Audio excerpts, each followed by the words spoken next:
Bem, se você não tem problema nessa área, a exortação é para você.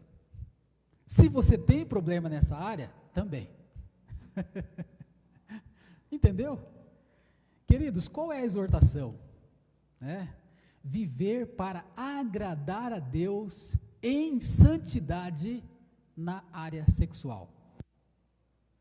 Aí talvez alguns de vocês falem assim, mas não tem problema nessa área. Gente, a palavra de Deus vai mostrar que você precisa dessa palavra. E você que está lutando, e você que tem problemas nessa área, essa palavra também é para você. Ou seja, se você não tem, ou se você tem problemas, veja o que a Bíblia fala acerca então dessa questão para você lá em 1 Tessalonicenses, capítulo 4, e nós vamos ler do versículo 1 até o versículo 8. Diz assim a palavra de Deus, eu vou ler na versão NVT. Finalmente, irmãos, pedimos e incentivamos em nome do Senhor Jesus, que vivam para agradar a Deus conforme lhes instruímos. Vocês já vivem desse modo e os incentivamos a fazê-lo ainda mais, pois se lembram das instruções que lhes demos pela autoridade do Senhor Jesus. A vontade de Deus é que vocês vivam em santidade. Por isso, mantenham-se afastados de todo o pecado sexual. Cada um deve aprender a controlar o próprio corpo, e assim viver em santidade e honra, não em paixões sensuais, como gentios que não conhecem a Deus. Neste assunto, não prejudiquem nem enganem um irmão, pois o Senhor punirá todas estas práticas, como já os advertimos solenemente. Pois Deus nos chamou para uma vida santa e não impura. Portanto, quem se recusa a viver de acordo com esta regra, não desobedece a ensinamentos humanos, mas rejeita a Deus que lhes dá seu Santo Espírito. Meus irmãos, então nós vemos aqui, Paulo chegando naquelas partes práticas da carta, e nessa carta nós vimos que ele deu graças a Deus pela vida daqueles irmãos, pela maneira como Deus atuou naquela igreja, e como Deus estabeleceu aquela igreja, de que maneira poderosa o Evangelho chegou ali e transformou a vida daquelas pessoas. E aí ele queria voltar para estar com as pessoas, afinal de contas ele teve que sair dali por causa de uma pressão, de uma perseguição que se levantou contra ele, e ele gostaria de voltar lá para encorajar aqueles irmãos e ajudá-los a amadurecer na fé. Mas isso não pôde acontecer. Então, nessa segunda parte da carta, depois de falar dessa questão do encontro, do reencontro com eles e tal, ele escreve então instruções que ele gostaria de ter falado para eles pessoalmente, mas não pôde porque teve que sair. E aí então vai entrar no capítulo 4 e capítulo 5, ele vai dar essas instruções finais, tá? E até é interessante, quando a gente olha para essa parte final aqui, a gente pode pensar num grande sanduíche, tá? Você tem partes práticas, né? As duas partes do pão. Aí o meio, o que é o meio? É a doutrina da volta de Cristo, tá? Então, se a gente pega essa realidade do que esta parte final da carta ensina, vamos pensar então nesse grande sanduíche. Então, hoje a gente vai falar desse primeiro pão, depois a gente fala o que está no recheio e depois a parte final, tá bom? Finalizando assim esta carta que eles então escrevem.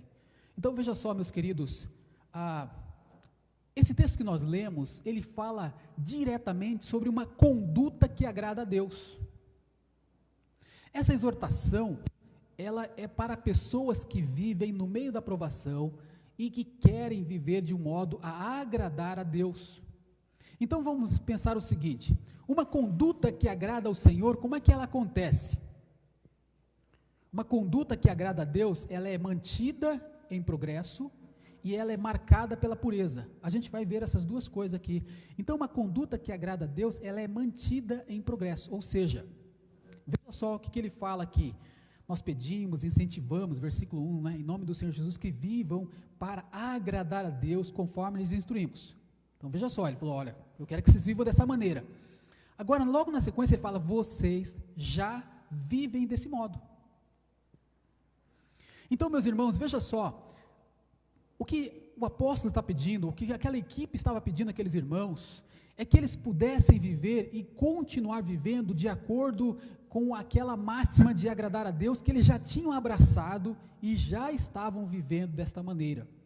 Esse era o chamado de Deus para a vida deles, e eles queriam então viver deste modo, a agradar a Deus em todas as situações. Agora é importante a gente lembrar que quando o apóstolo Paulo, antes de sair para essa viagem, né, e chegar lá na região de Tessalônica, ele esteve reunido com a igreja em Jerusalém, naquele concílio que teve em Jerusalém, e lá eles receberam uma instrução.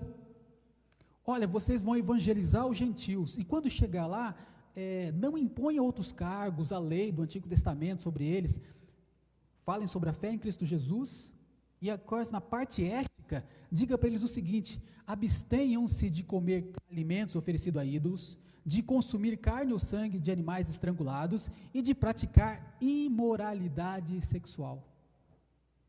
Basta pedir isso para eles, pregue o evangelho pela fé, né, em Cristo Jesus apenas, e não coloca um monte de regras para eles não, diga apenas isso aqui. Então Paulo sai com essa instrução dada lá no concílio de Jerusalém, e ele produz isso lá na igreja de Tessalônica, tanto que aqueles irmãos, como ele diz aqui, nós incentivamos que vivam de acordo conforme lhes instruímos, e vocês já vivem de acordo com isso. Então, meus irmãos, Paulo pregou o evangelho àqueles irmãos, os irmãos acolheram o ensino, eles adotaram aquilo como prática de vida, eles começaram a viver de acordo com aquele ensinamento, e veja só o que é mais interessante, quando ele fala aqui, no versículo 2, pois se lembram das instruções que lhes demos pela autoridade do Senhor Jesus.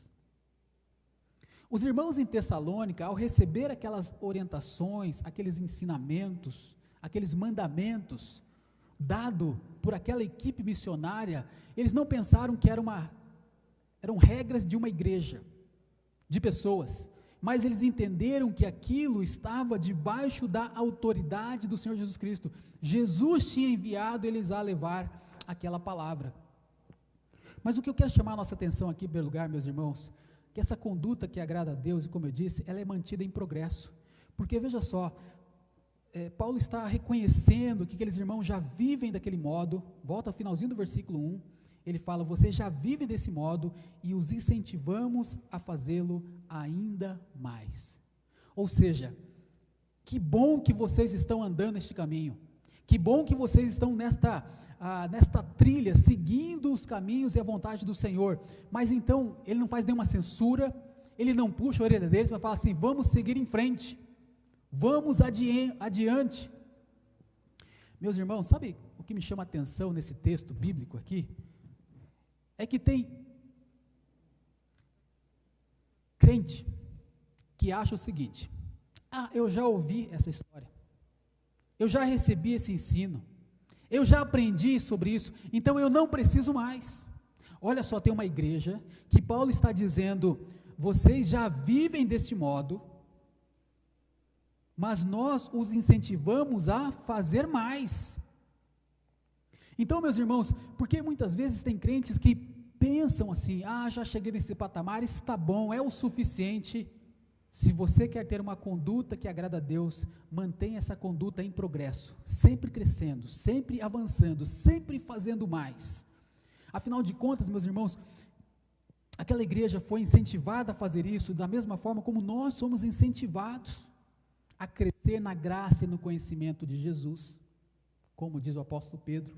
E tem tantos outros mandamentos, né, como Paulo fala, né, esquecendo as coisas que para trás fica, eu avanço para as que estão diante de mim.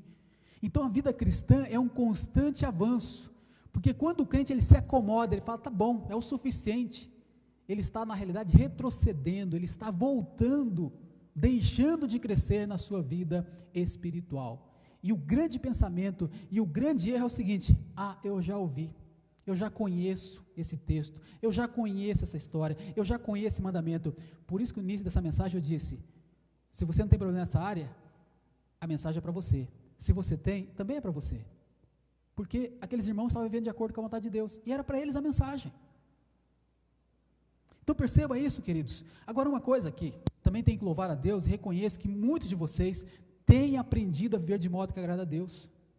Ao conhecer um pouco da história de vocês, ao ver o que vocês eram no passado, o que vocês hoje são, percebo claramente que deixaram de ver aquela vida no pecado, na imoralidade, e passaram a viver uma vida que agrada a Deus. É isso, queridos. Só que tem que pensar o seguinte, não pode parar aqui. A ideia é: continue a fazer ainda mais, avance ainda mais. Pensando de uma maneira geral na igreja, mesmo que nós não tenhamos identificado nesses últimos tempos nenhum pecado sexual público, a ordem continua: cresçam cada vez mais. Então, meus irmãos, essa exortação é necessária por uma lembrança que o apóstolo Paulo, ele fala, uma palavra que ele dá lá aos Coríntios, 1 Coríntios capítulo 10, versículo 12, quando ele fala o seguinte: se vocês pensam que já estão de pé, cuidem para que não caiam. Ou seja, meus irmãos, continue a crescer até chegar à medida de Cristo. Quando você estiver na altura de Cristo, no tamanho de Cristo, na medida de Cristo, como Cristo, aí você pode parar, porque você não vai conseguir crescer mais que Ele, ok? Mas até lá, avance mais, vá mais, não pare, não acha que a sua vida cristã já está o suficiente. Era o que o apóstolo Paulo estava dizendo aqui para aqueles irmãos. Você chegou até aqui? Que bom, continua, vá à frente, vá adiante. Então, meus queridos, uma conduta que agrada a Deus, ela é mantida em primeiro lugar no progresso, sempre mais, sempre mais, sempre mais. Mas essa conduta também que agrada a Deus, ela é marcada pela pureza. E os próximos versículos vão falar acerca disso. Os Tessalonicenses, deixa eu dar um pano de fundo para vocês aqui acerca então dos Tessalonicenses. Eles viviam, como o resto do mundo romano, com uma liberdade muito grande na questão sexual, descambando para a questão da libertinagem. Então, o que Paulo está fazendo é pedindo que eles busquem excelência e vivam nesta área de maneira a agradar a Deus. E aí nós percebemos o seguinte, que ele fala que a vontade de Deus, então, é que eles vivam em santidade, versículo 3, e se mantenham afastados de todo o pecado sexual. A revista atualizada fala: abstenhais, né, de toda a prostituição. Meus irmãos, então, o que ele está dizendo é o seguinte: que você tem que viver de maneira a agradar a Deus, a fazer a vontade de Deus, de modo que toda forma de relacionamento sexual ilícito seja banido da sua vida.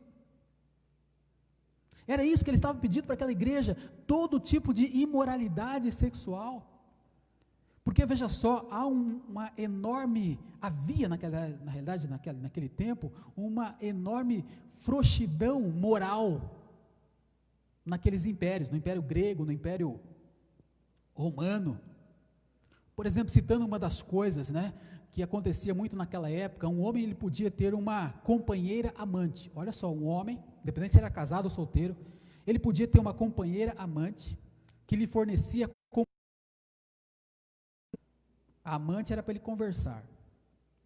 Aí a instituição da escravidão tornava para ele fácil ter uma concubina,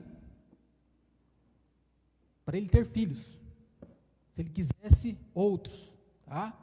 E se ele quisesse buscar o prazer ocasional, estava disponível para ele as meretrizes, isso fora a mulher. Nota, queridos, é uma vida completamente imoral. A gente pensa nisso e fala: não é possível, mas era a realidade daquelas pessoas naquela época. No comentário que Hernandes Dias Lopes faz acerca desta carta, 1 Tessalonicenses, ele fala um pouquinho dessa podridão em Roma. Eu queria descrever para vocês o que ele escreve no seu livro.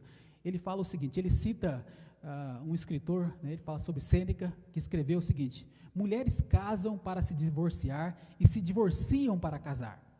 E aí Hernandes continua dizendo o seguinte: a chamada classe alta da sociedade romana havia se tornado grandemente promíscua. Juvenal chegou a dizer que até mesmo Messalina, a imperatriz, esposa de Cláudio, saía às escondidas do palácio real à noite, a fim de servir num prostíbulo público, e era a última a sair de lá, e voltava ao travesseiro imperial, com todos os odores dos próprios pecados. Agora, você fala, essa é a classe alta, mas pior ainda eram as cortes. Calígula vivia um incesto habitual com sua irmã Drúxila. A concupiscência de Nero não poupou sequer a própria mãe, que depois ele acabou matando-a. O historiador Gibbon diz o seguinte: haviam 15 imperadores. Cláudio, traído pela mulher dele, foi o único imperador que não foi homossexual. Então, meus irmãos, era uma podridão. E aí, no meio dessa podridão toda, no meio dessa devassidão de pecado, nós vemos um homem se levantando e dizendo para as pessoas daquela época que viviam neste meio, neste mundo: a vontade de Deus é que vocês vivam em santidade. Por isso, mantenham-se afastados de todo o pecado sexual. Meus irmãos, a vontade de Deus é a santificação, é a santidade. É o crente sendo, quando a gente fala sobre santificação, é o crente progressivamente crescendo, sendo transformado à imagem do Senhor Jesus Cristo, adquirindo ou demonstrando na sua vida cada dia mais a semelhança da natureza de Deus. Uma vida de pureza e não de promiscuidade, é o que se espera do crente. Mas, meus queridos irmãos, se a gente pensa naquela época do mundo greco-romano, o que dizer do nosso mundo hoje? Será que é tão diferente assim ou é parecido com o mundo daquela época? O mundo de hoje, na realidade, tem alguns pontos semelhantes. Casamentos são manchados pelo adultério. Jovens têm relação sexual antes do seu casamento com o namorado, com a namorada. E quem não tem, na realidade, é até discriminado. Pessoas se divorciam por qualquer motivo e se casam cometendo adultério. Querem legalizar a pedofilia.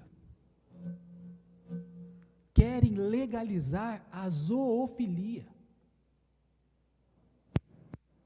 Meus irmãos, o incesto, ele acontece na forma do como nós chamamos hoje de abuso infantil, nos lares. Criaram um negócio chamado vício do sexo. Tem caras, que são chamados viciados em sexo. Tudo isso para justificar uma pessoa promíscua. A pornografia, ela está disponível para computadores, celulares, e invade as casas, invade a mente dos jovens, e invade as relações naturais de marido e mulher. E aí é para este mesmo mundo de Paulo, que tinha a palavra, para este mesmo mundo de hoje, é o mesmo versículo, capítulo 4, versículo 3, a vontade de Deus é que vocês vivam em santidade, por isso mantenham-se afastados de todo pecado sexual. Aquela igreja estava bem nessa área, mas precisava crescer, precisava continuar avançando. Você está bem? Então continua avançando, tá? Continua crescendo. Por isso que eu disse essa palavra para você também. Você tem problemas nessa área? Querido, Deus quer te ajudar. Ele quer dar força para você superar tudo isso. Em Cristo encontrar o perdão do pecado, no poder do Espírito Santo, a libertação dessa escravidão nesses pecados. Então, meus irmãos, somos chamados para uma vida santa. O relacionamento com Deus deve nos impor o caráter santo de Deus. Tudo que nós fizermos, falarmos, deve refletir esse caráter. Porque aquela máxima, quanto mais perto de Deus, mais longe do pecado. Quanto mais perto do pecado, mais longe de Deus. Por isso que a vontade de Deus é que vocês vivam em santidade e se mantenham afastados de todo o pecado sexual. Aí você tem que fazer uma escolha, para que lado você vai pender? Se você pender para o lado de Deus, você vai ficar longe do pecado. Se você pender para o pecado, você vai ficar longe de Deus. E aí percebemos, queridos, então, que esta conduta, ela é marcada, então, por essa vida de pureza. E para se ter uma vida de pureza, o apóstolo Paulo deixa claro que é necessário haver um controle. Como ele fala aqui logo na sequência, versículos 4 e 5, ele fala assim: cada um deve aprender a controlar o próprio corpo e assim viver em santidade e honra, não em paixões sensuais, como gentios que não conhecem a Deus. Meus irmãos, quando ele fala que esse termo, cada um deve aprender a controlar o próprio corpo, essa ideia de controle, talvez a palavra pudesse ser traduzida também como conquista. E quando fala corpo aqui, na realidade a palavra aqui é vaso.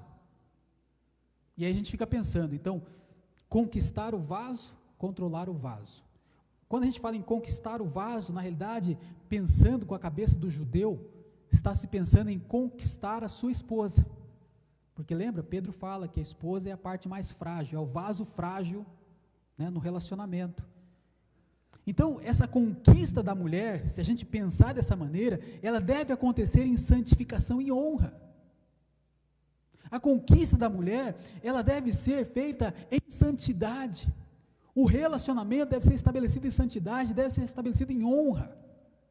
Porque se tratam de filhos de Deus, herdeiros da glória eterna, que juntos entendem que devem andar de modo digno no chamado de Deus.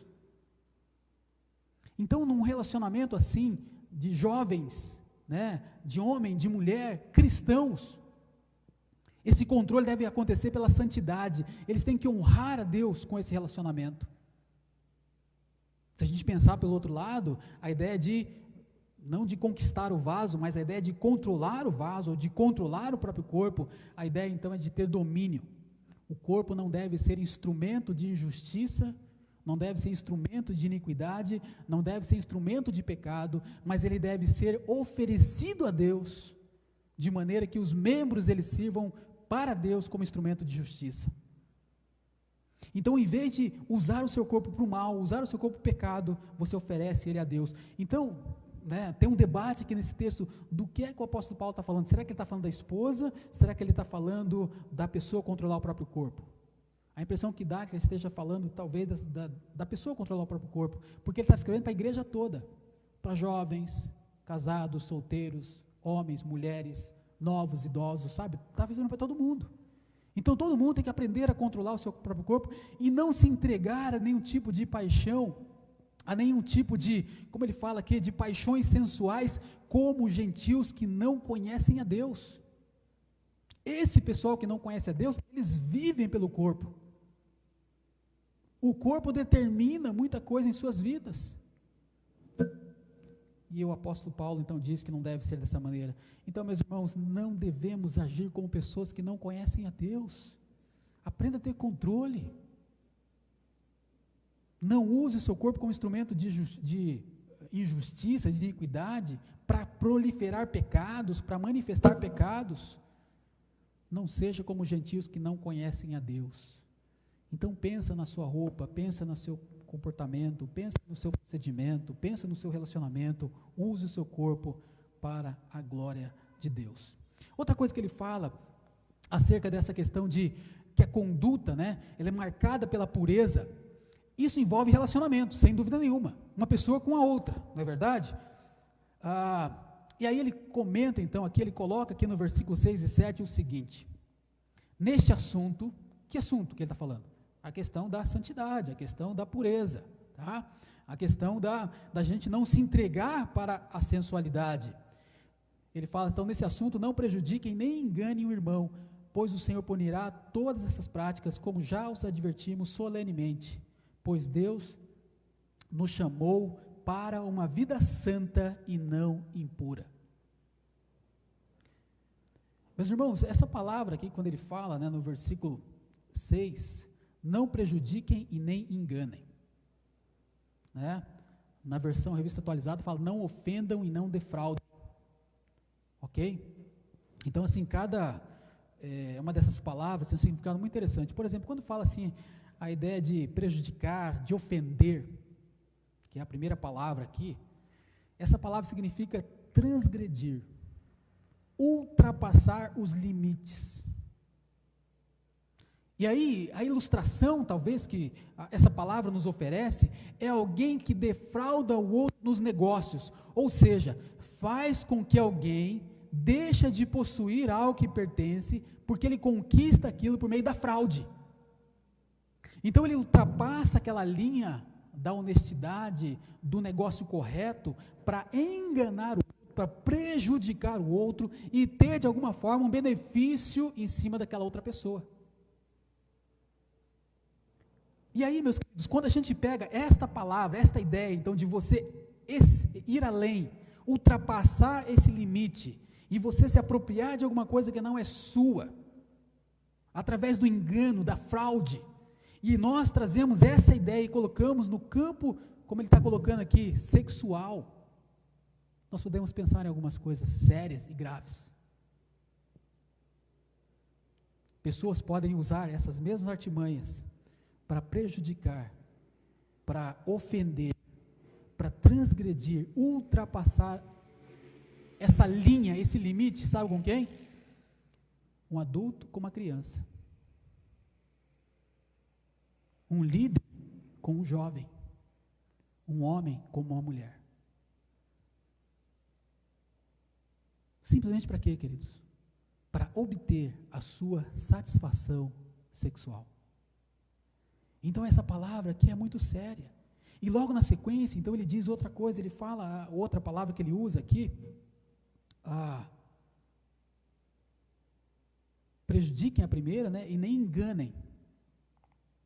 Essa palavra enganar, e aí a gente, né, na outra versão fala defraudar, a palavra significa exceder, levar vantagem sobre o outro. Então veja de novo, é uma palavra muito parecida com a primeira, mas essa de novo é um excesso e a pessoa leva vantagem sobre aquele outro. E é muito interessante que nesta palavra tem uma ideia de superior, a ideia de poder. Diferente da outra que você conquista talvez pela malandragem, pela lábia, pela mentira, pelo engano, pela fraude. Aqui já existe um componente de poder, um componente de força em cima disso aqui. E talvez, meus queridos, trazendo então essa questão do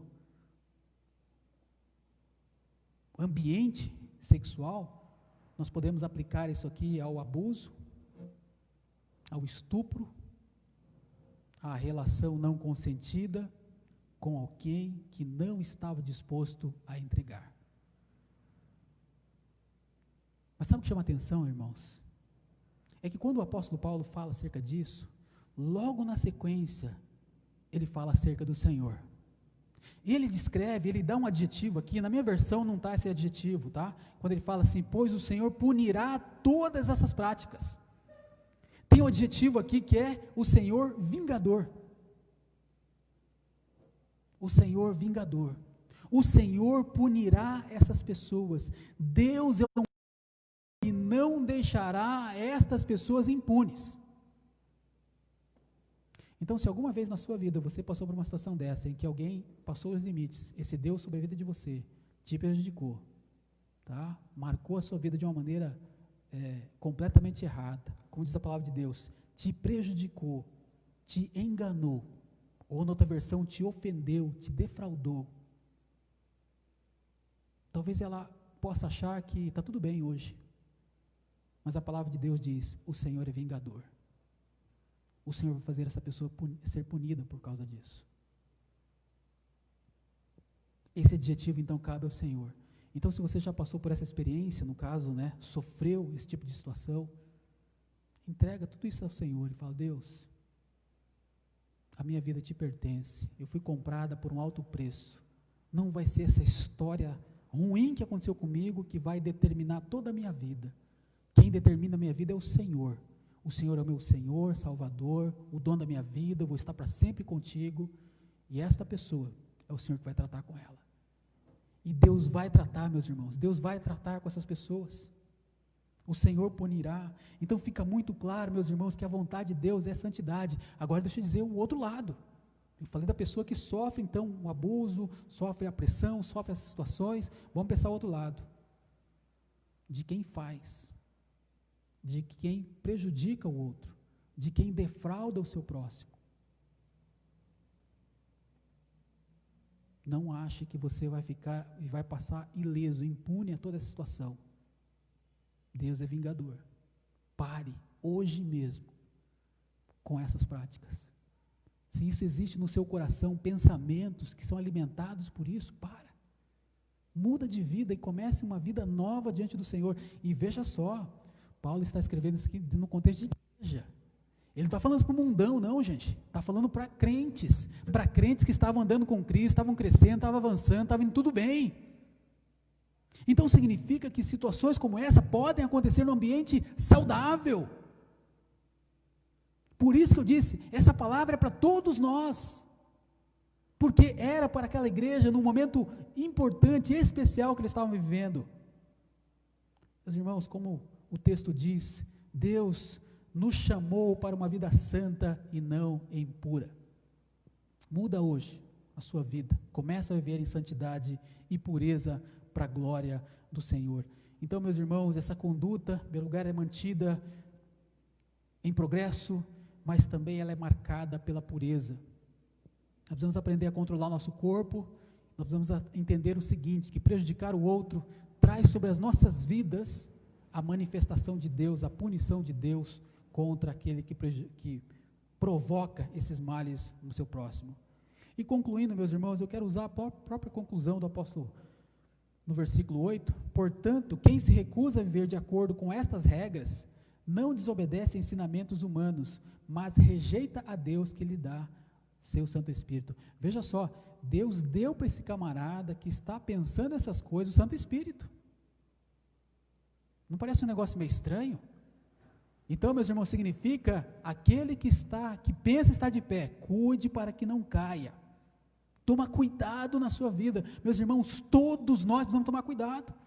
Se a gente não precisasse ter que tomar cuidado sobre isso, não existiria tantas histórias, tantos ensinamentos nesta área, exposto na palavra de Deus.